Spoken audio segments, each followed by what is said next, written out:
Welcome back to your Taylor Council Connection. My name is Daniel Seguin, and this is a recap of the April 24th, 2025 City Council meeting.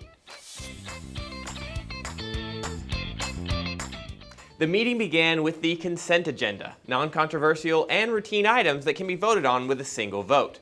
These items include approval of a contract with Dr. Marissa Little for veterinary services at the animal shelter, the transfer of surplus funds from the completed Highland Drive CDBG grant-funded project to the 5th and Murphy project, and the monthly financial report.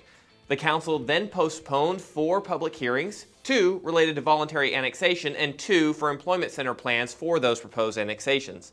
These items were tabled at Planning and Zoning for further research and discussion. Council awaits the results of that research and discussion before bringing these items back for a hearing. Next, they approved a place-type amendment for the Honey Bucket property at 1900 OLG Cemetery Road from P2 Rural to P2C Rural Commercial to conform to zoning requirements as they look to do some improvements to their property. They also approved a special use permit for 2908 Tyler Lane for the operation of a short-term rental.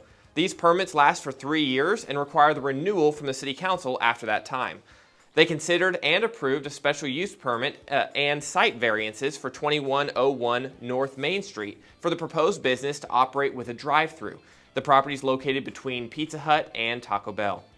The final public hearing was for an amendment to the planned development at 3811 North Main Street, just behind HEB. The original plan was for a series of apartment buildings separated by city-maintained streets.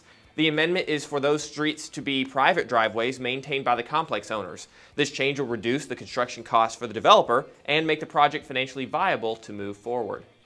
Next, they authorized staff to begin the process of pursuing possible debt issuance for infrastructure improvements and city facilities. This stage is just a start to the conversation and does not obligate the city to issue debt, and begins with a public notice in the paper about the intent to issue certificates of obligation. The notice requires the city to place a cap on the total amount. The cap for this notice is $15 million, and this item will come to the City Council again in the near future following the election to discuss the merits of issuing debt and possible projects that would be funded. Finally, they received an update from staff on a possible charter review committee and election process. The charter is like our local constitution and outlines the role and expectations and responsibilities of the city.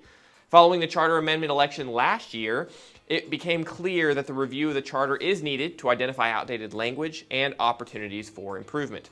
The earliest a charter amendment could be brought to voters is November 2026. During executive session, the council discussed amendments to our agreements with Samsung as well as Project Spear. No action was taken on these items during or following executive session. Thank you for tuning into your City Council Connection. Don't forget to like the video and share your thoughts in the comments below, and we'll see you in the next one.